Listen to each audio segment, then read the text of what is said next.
Cerita novel Kaisar Penentang Langit. Selamat menyimak dan menikmati.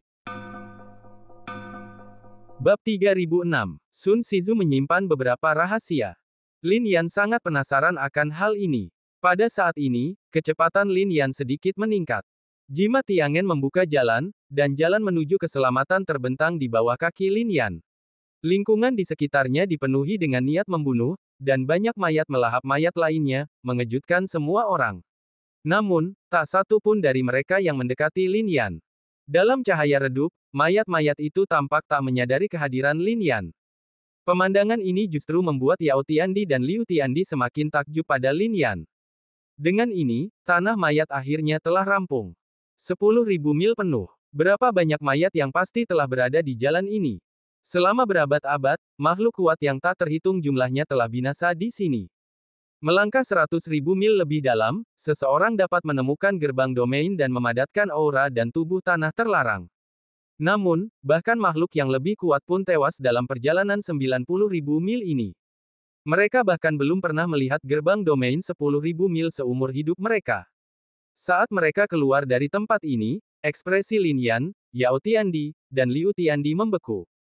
Di depan, sebuah gunung raksasa menjulang tinggi. Gunung yang menjulang tinggi itu memancarkan hawa membunuh yang tak berujung. Boom! Saat Lin Yan mendekat, hawa membunuh dari pegunungan itu semakin kuat. Petik 2. Gunung ini tak bisa dilintasi. Lin Yan menarik napas dalam-dalam. Bahkan jika ia menempuh ribuan mil, ia tak akan mampu melewatinya. Gunung ini sangat menindas Lin Yan. Tak ada jalan keluar. Begitu masuk, itu akan menjadi jalan buntu. Berdiri diam, mata Lin Yan bersinar keemasan. Ia ingin melihat menembus pegunungan ini. Mengapa ada gunung yang berdiri di depan hamparan tulang ini? Terlebih lagi, gunung ini memberi Lin Yan perasaan misterius, jelas lebih dari sekadar gunung. Wajah Lin Yan sedikit memucat di bawah mata langitnya. Ia tak bisa melihat dengan jelas, tetapi ia bisa melihat tulang-tulang putih di dalamnya. Meskipun hawa membunuh dan tak ada jalan keluar, itu tidak menimbulkan ancaman saat ini. Hal ini, pada gilirannya, membuat Lin Yan bernapas lega. Saat berikutnya, Lin Yan memadatkan rune di tempat, membentuk formasi. Ini masih formasi pembunuh kuno, yang membutuhkan waktu dan energi yang luar biasa untuk menyusunnya. Setelah sekian lama, akhirnya selesai. Liu Tiandi dan Yao Tiandi menyaksikan dari samping, jantung mereka berdebar kencang karena terkejut. Petik 2. Apakah ini formasi pembunuh abadi yang legendaris? Jelas tidak sesederhana yang ini. Gumam Liu Tiandi. Bahkan Yao Tiandi menggelengkan kepalanya. Formasi pembunuh abadi ini mungkin tidak sekuat rune Lin Yan, tetapi seluruh formasinya sangat lengkap. Saat formasi itu menyatu, Lin Yan melambaikan tangannya, memanggil kekuatan langit dan bumi. Dipenuhi dengan niat membunuh yang tak berujung, formasi pembunuh abadi tampak aktif, memancarkan aura yang mengerikan. Dengan formasi ini, seseorang benar-benar dapat membantai lintas alam.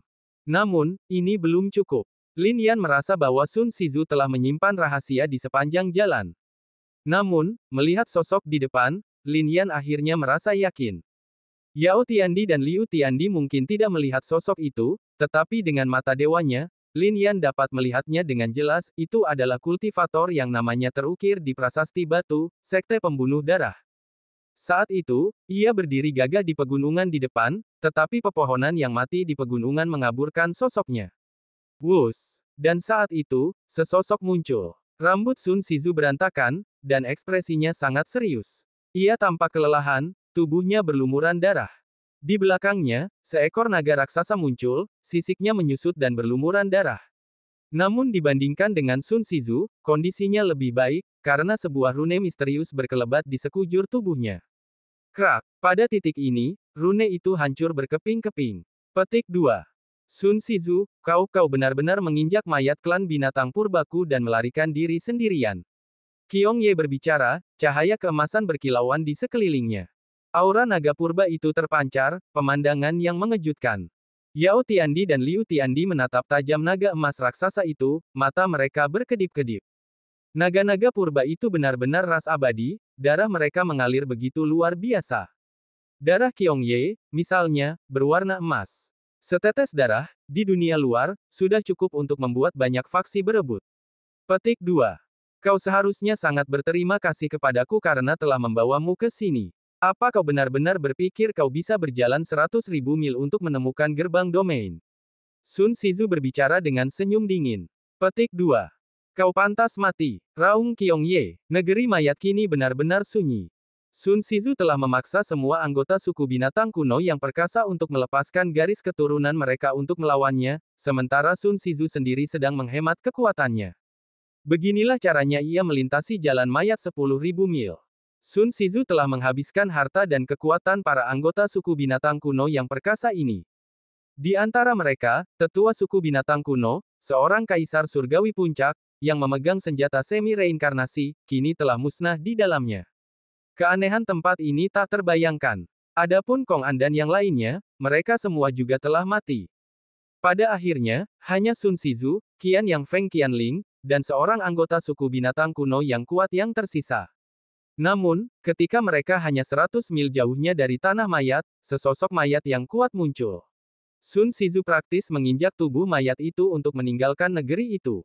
Sebelum mati, mayat itu mengerahkan seluruh kekuatannya untuk mendorong Qian Yang Feng Qianling dan Qiongye keluar. Namun, entah mengapa, Qian Yang Feng Qianling dihadang oleh mayat-mayat lain. Qiongye, di sisi lain, lolos tanpa hambatan dan berhasil melarikan diri. Apa, kau masih ingin melawanku? Sun Shizu mendengus. Alasan aku setuju membawa kalian, suku binatang kuno, ke sini adalah untuk memanfaatkan kekuatan kalian. Petik 2. Sayang sekali kita baru saja menempuh perjalanan lebih dari 90.000 mil, padahal jaraknya hampir 10.000 mil lagi. Sun Shizu menggelengkan kepalanya. Pemakaman Wuji adalah kuburan bagi mereka yang kuat dan jenius. Datang ke sini berarti hampir pasti mati.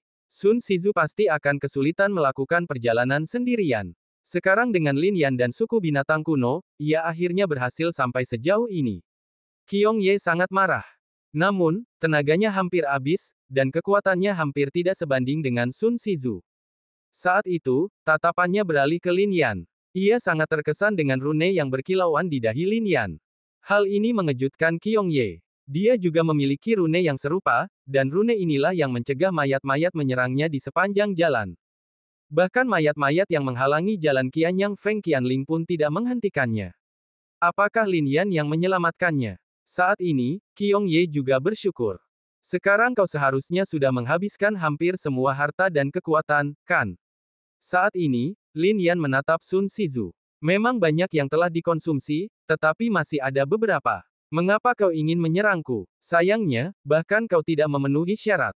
Qiongye mencibir, dan napas di tubuhnya meledak seperti angin puyuh. Ini membuat sekelilingnya bergetar. Ada sedikit keterkejutan di mata Yao Tiandi dan Liu Tiandi.